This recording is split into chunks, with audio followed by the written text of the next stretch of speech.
BFM Business et Tech Co présente De quoi je me mêle, François Sorel. Et on se retrouve pour la deuxième partie de quoi je me mêle. Voilà, c'est toujours Anthony Morel qui remplace François Sorel en vacances pendant 15 jours. Ravi d'être avec vous, d'être avec Raphaël Grabli et avec Omar Belkab. Voilà, merci les amis d'être avec nous. On va continuer. Alors, on a parlé un petit peu d'intelligence artificielle dans la première partie avec notre ami Elon Musk, mais je voudrais qu'on fasse un petit focus là. Et franchement, on peut le faire quasiment toutes les semaines, tant les choses vont vite, tant l'information est foisonnante dans ce domaine. ChatGPT, les ripostes qui sont en train de se mettre en place. On va commencer avec ça d'ailleurs, avec Google. Google ils ont lancé il y a quelques semaines Bard, on en avait parlé, ça n'a pas été une très grande réussite jusqu'à présent. Ils sont en train de peaufiner un petit peu leur contre-attaque. Alors, il y a eu une interview très intéressante de Sundar Pichai, le patron de Google, d'Alphabet, la maison mère de Google, dans le Wall Street Journal et dans le New York Times, où il expliquait un peu tout ça. Alors, où déjà, il admet avoir pris un coup de retard. Ce que je trouve, c'est rarissime dans le monde de la tech et dans le monde des grands patrons en général de dire non, mais la concurrence fait mieux. Je vous donne sa formule. Il nous dit Bard est une Honda Civic face à des voitures de Formule 1. Pas très sympa pour les Honda Civic, mais enfin, on a compris l'image. Ça vous inspire quoi ça ? C'est vrai que objectivement, là, ils ont pris un petit coup de retard par rapport à ChatGPT et Bing. Et en même temps, c'est assez normal, je dirais, parce que Google, du coup, le moteur de recherche, c'est leur activité numéro... On parlait des pixels, mais à côté, ouais. Le moteur de recherche, c'est leur activité principale et tout.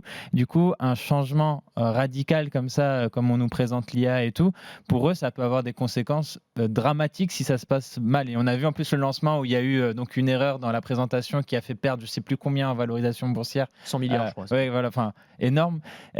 Du coup, ça montre bien que la moindre petite erreur d'intégration dans leur activité principale, qui représente des milliards de chiffre d'affaires, plusieurs milliards de chiffre d'affaires, eux, ils doivent agir vraiment prudemment et doucement. Alors, quand en face un Microsoft Bing qui a, je pense, comme ils ont moins de parts de marché, je ne sais plus à combien on est, mais c'est vraiment... peu face à Google sur la recherche. Bing, je pense, peut se permettre d'aller un peu plus vite pour dire justement, regardez, nous, on met des innovations et tout, mais en même temps, je pense que le rapport risque... je ne sais plus comment on l'appelle. Ouais, entre le challenger et l'acteur qui est déjà imposé sur le marché, effectivement.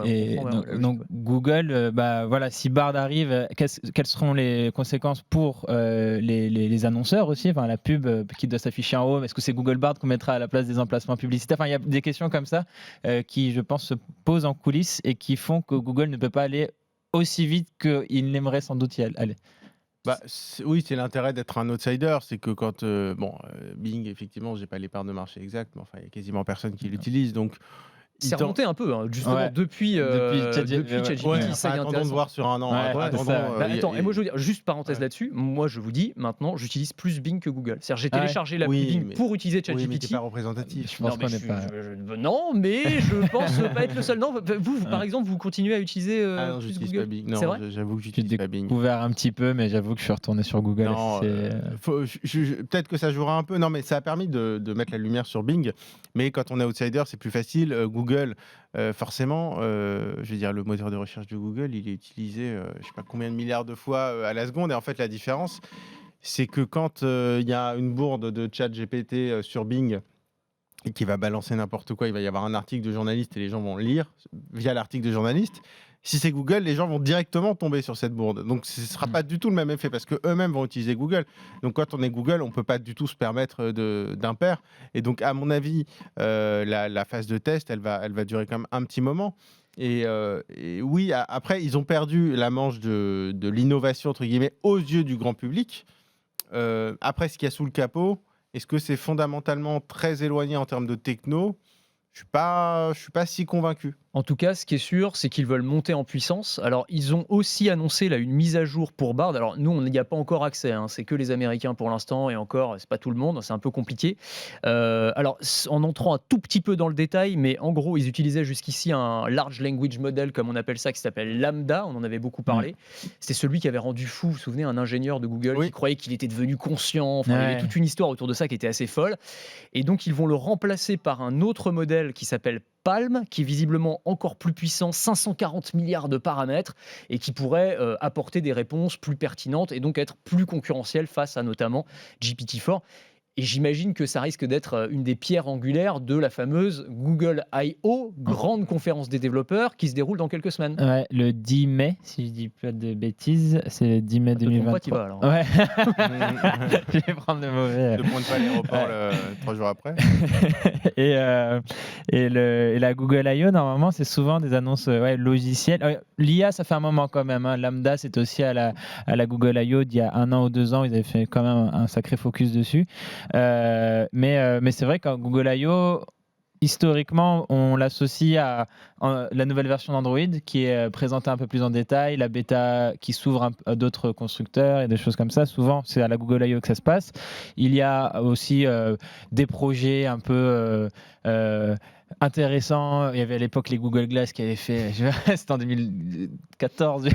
L'un des plus gros flops technologiques de ces 15 dernières années. Du coup, il y a des prototypes, des produits qui sont teasés pendant la Google I.O., mais c'est vrai que normalement, on parle beaucoup de logiciels. Et là, il y a Android 14, je pense qu'on va à peine en parler, et ça va être surtout, tout le monde s'accorde à dire, bon, c'est Google Bard quand même qui va être la star du show. C'est assez logique, là. De toute façon, tout le monde ne parle que de ça en ce moment. Donc, Je pense qu'il y a un gros casse-tête là pour articuler la conférence. Ils sont en train de se dire, parce qu'en plus, ils ont quand même fait des petites confs spéciales IA.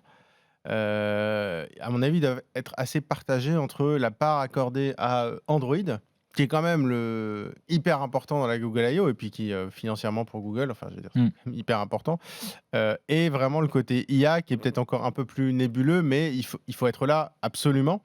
Donc je suis un peu curieux, je suis assez curieux de voir comment Google va articuler ça.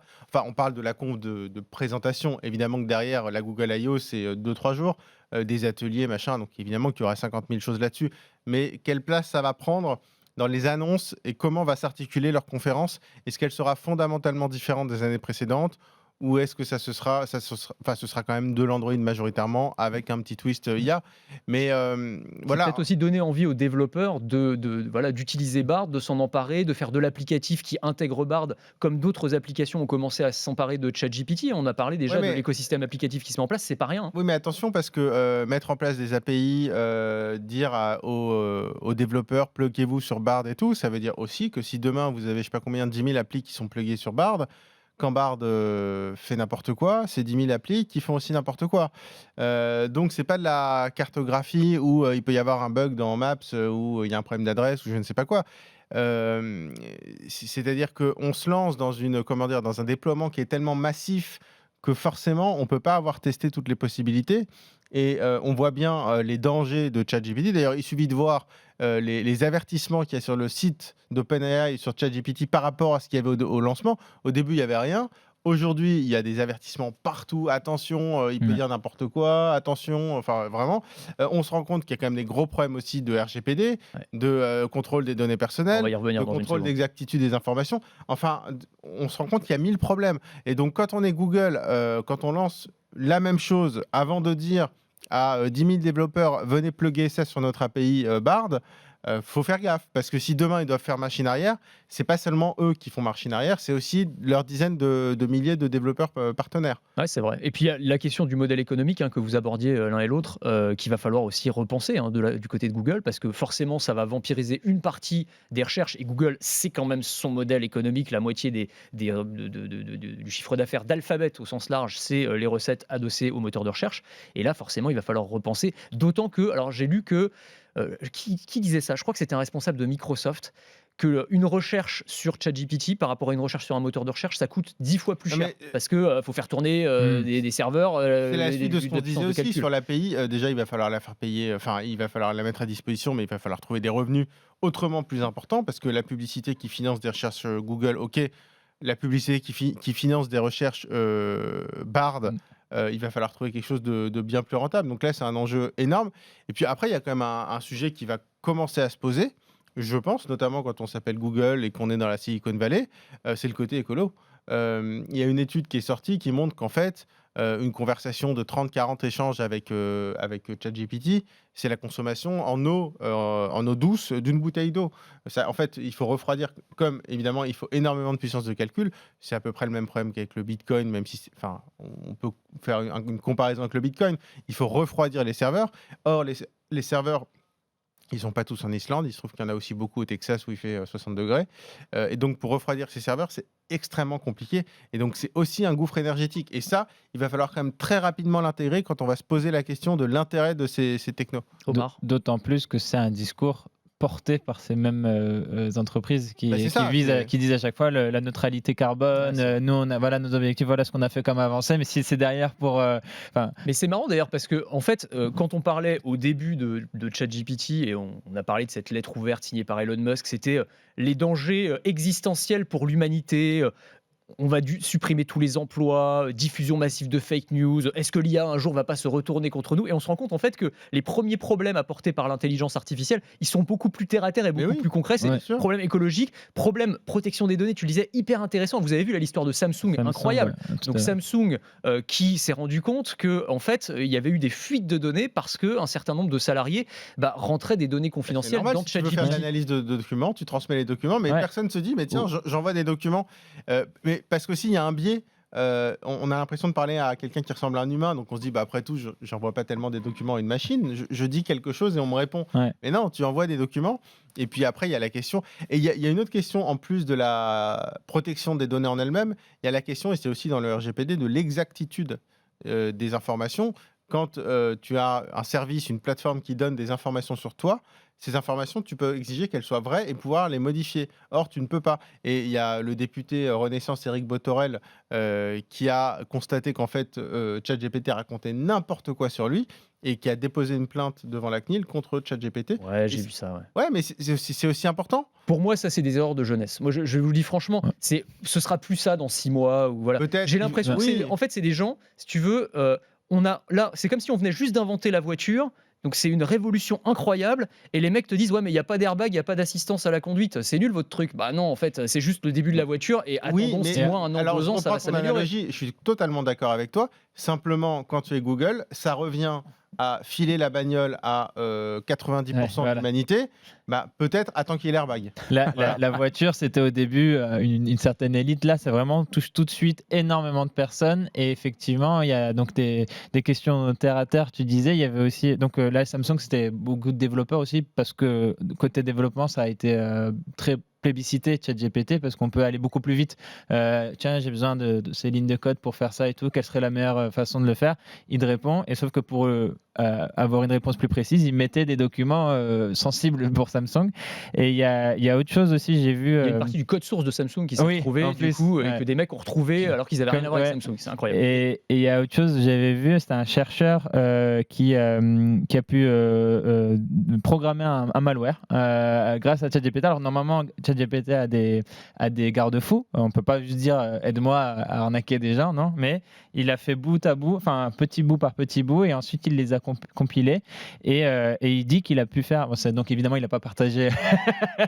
C'est pour la beauté de la recherche qu'il a fait ça. Mais pour mettre en garde et surtout, voilà, il dit qu'avec un peu de patience, il a fait le boulot que peut-être un groupe de hackers mettrait plusieurs semaines à faire. Là, il a réussi à avoir un truc qui arrive à siphonner tes données sur un PC. Quoi. Moi, il y a une question que je me pose aussi, c'est plus encore que les documents, les informations qu'on transmet en lui parlant. Je pense qu'il y a aussi beaucoup de données qui paraissent comme des données secrètes ou qui n'ont des données privées, qui sont en fait, à mon avis, des données... En fait, ils ont tellement mouliné, alors ça s'arrête en 2021 pour ChatGPT, mais quand tu entraînes, on dit qu'ils s'entraînent sur des milliards de données, donc ils vont aller piocher partout sur le web. Et donc, on parle des bouquins, par exemple, des problèmes de droit d'auteur, mais à mon avis, il y a aussi beaucoup de documents qui sont présents en ligne, documents secrets, confidentiels, qui sont juste pas indexés et qui vont peut-être être pris en compte par ChatGPT. Et d'ailleurs, il y a déjà eu il y a eu un journaliste qui avait été condamné, il y a Bluetooth justement, qui avait été condamné parce que il avait fait une recherche. Tu sais, tu fais une recherche Google en mettant le mot-clé confidentiel plus file type, c'est-à-dire pour trouver un PDF sur le site .gouv.fr, et il avait trouvé des trucs qui étaient en fait confidentiels, et il avait été condamné parce que même si c'était accessible, en fait, le fait de le révéler, c'était assimilé, pas du piratage, enfin, voilà. Mais finalement, on voit qu'il y a quand même, à mon avis, il y a des millions de documents PDF qui sont accessibles en ligne, qui sont confidentiels, et dont tout le monde ignore l'existence, mais qui sont quelque part accessibles publiquement. Et je me demande dans quelle mesure ces IA ne vont pas aussi les chercher. Les siphonner, ouais, c'est possible, tu as raison. Mais en tout cas, ce qui est sûr, c'est que les entreprises là, commencent à s'emparer du sujet. Alors Samsung, ils se sont rendus compte du truc, parce que quand même, c'est effectivement des comptes rendus de réunion, des bouts de code source qui se sont retrouvés dans la nature séparés. Donc ils ont dit, bon, nous, c'est pas grave, on va concevoir notre propre IA en interne, et puis on fera notre petite tambouille. Mais enfin, tout le monde n'est pas Samsung, évidemment. Il y a d'autres entreprises, des grandes banques qui ont commencé à l'interdire, même des municipalités. J'ai vu que la ville de Montpellier aussi avait interdit à ses fonctionnaires d'utiliser ChatGPT. Donc voilà, il y a un début de prise de conscience. C'est bloqué en Italie aussi, alors que ici Bruno Le Maire, donc ministre de l'économie, qui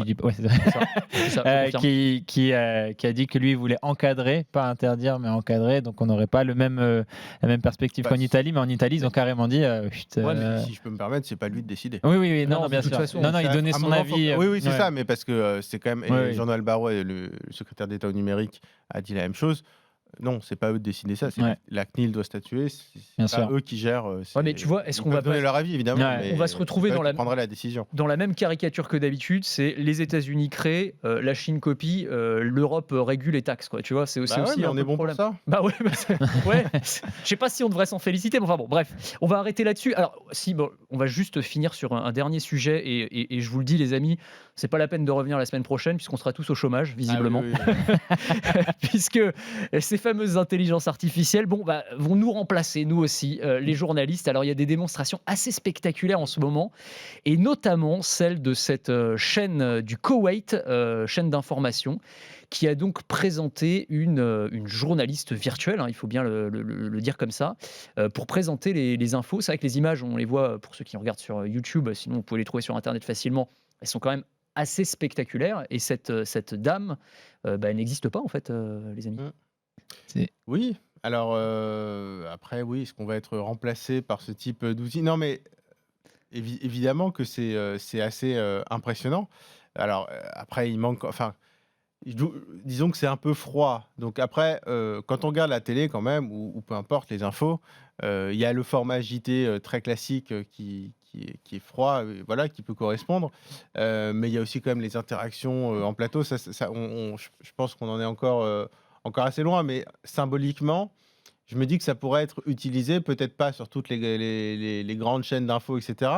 Mais il y a quand même beaucoup de films alors promotionnels, je sais pas moi, des films dans les avions, les choses comme ça, de consignes de sécurité. Ça peut être aussi utilisé dans ce cadre-là. Donc à mon avis, il y a plein de cas d'usage. Et puis, c'est marrant parce que j'ai vu une vidéo exactement comme ça sur un site français d'information, qui a un petit site, je citerai pas forcément le nom, mais c'est un petit site qui a, à mon avis, pas beaucoup de moyens, et qui, en fait, plutôt que de mettre uniquement la version audio de l'article qu'ils ont écrit, ils ont mis ça, alors en beaucoup moins bien fait, mais bon, ça va progresser, ça pourrait être comme ça, qui lit l'article en vidéo sur les réseaux sociaux.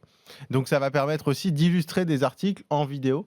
Et d'ailleurs, c'est un peu ce qui se passe sur TikTok. Tu sais, la fameuse voix sur TikTok, la voix automatisée. Elle est déjà pas mal. Et en fait, finalement, c'est déjà la même chose. C'est-à-dire qu'en fait, c'est simplement transposer un format vers un autre. Donc, à mon avis, ça pourra servir dans ce sens-là pour que chacun, en fait, puisse transformer des formats d'une façon un peu plus sympa. Après, l'utilisation dans les médias, je suis pas sûr. De toute façon, déjà, le métier de journaliste, ça fait longtemps à chaque fois qu'on nous prédit quand même les changements majeurs, il y en a eu à chaque fois. D'ailleurs, j'imagine à BFM, à l'époque, peut-être qu'il y avait beaucoup de personnes qui allaient en reportage, peut-être maintenant. J'imagine qu'aujourd'hui, on attend d'un journaliste, d'un duo de journalistes, de pouvoir capter les images, prendre le son et tout. L'évolution technologique fait qu'aujourd'hui, tu es beaucoup plus agile, avec tu te balades. Polyvalent. Tu es beaucoup plus polyvalent. À l'avant, il y avait la camionnette, il y avait peut-être le gars qui a envoyé les trucs. Mais là, on parle carrément de remplacer. Là. On parle de remplacer la présentation. Le boulot de journaliste, c'est quand même pas que lire le prompteur. C'est ce que j'allais dire. Avant, quand même. C'est ce que j'allais dire. C'est là où je voulais en venir. C'est le côté. C'est toujours la même question sur la frontière entre l'outil et la machine qui remplace. Ou est-ce que c'est un outil, ça devient un outil pour nous accompagner dans nos métiers, et du coup, le journaliste humain va devoir maintenant composer avec ça, et très certainement on va devoir composer avec ça je sais pas, dans les mois ou années à venir, il y aura des outils comme ça. Peut-être pour des tâches un peu plus, peut-être des marronniers ou des tâches un peu plus où il suffit de se baser peut-être sur une base de données et après pouvoir la lire et en sortir pour des scores de matchs. Mais c'est déjà le cas, hein. Par Ouais. exemple, Associated Press, alors sur la presse écrite pour le coup, mais ça fait des années qu'ils utilisent des algos pour faire des comptes rendus de matchs, Ouais. des comptes rendus de résultats financiers. Tout ça, c'est assez facilement clair. automatisable. C'est une Là, base tu de te dis- données, En fait, ça c'est va là, presque, on est à la frontière de l'article et de la base de données. Ouais. ça. Et c'est vrai que tu te dis, quand tu es journaliste, si tu peux éviter de faire ça, ça te fait une plus-value. Et alors, bon, tu as deux versions de. Si tu vois le verre à moitié vide, tu te dis qu'ils vont virer les journalistes. Mais tu peux. Oui, mais après, tu peux aussi voir le verre à moitié plein en te disant, oui, mais du coup, les journalistes qui faisaient ça, ils pourront aussi faire autre chose, peut-être de plus intéressant. C'est vrai. Mais si tu vois aussi chez Axel Springer, donc grand groupe de médias, ils ont annoncé il y a quelques semaines des suppressions de postes. Et ils le disent clairement. Ils disent en fait, on va remplacer des tâches à faible valeur ajoutée par de l'IA. Et effectivement, vous avez raison de dire qu'il restera des journalistes, parce que le travail journalistique, c'est pas juste présenter à l'antenne ou quoi que ce soit. C'est aussi faire du terrain, sortir des infos. Ça, l'IA, elle pourra pas le faire. En tout cas, à moins qu'on envoie des robots un jour sur le terrain, j'en sais rien, peut-être, on verra. Mais pour le reste, effectivement, il y a une question qui va se poser. Et moi, je trouve ça intéressant aussi parce que, j'allais dire, pour la première fois, ça nous touche, nous, directement. C'est-à-dire que souvent, quand on parle de l'IA, de l'automatisation en général, tu sais, on a ce discours de « oui, c'est intéressant, c'est un changement social, etc. » Là, on se rend compte qu'en fait, il n'y a aucun champ d'activité qui n'est épargné, y compris le nôtre. Et c'est ce que j'allais dire, ouais, la question du coup se pose, inquiète, je pense, dans beaucoup de secteurs d'activité, beaucoup de métiers différents. Et c'est vrai que du coup, là, on en parle parce qu'on est journaliste, c'est tout un rapport au métier qui va être posé. Là, tu disais, ça va peut-être libérer pour d'autres tâches, ou peut-être que ça va pénibiliser encore plus le métier, parce que ça fait un moment qu'on dit souvent la technologie va nous aider à mieux travailler et tout. Je suis pas sûr que tout le monde le voit forcément.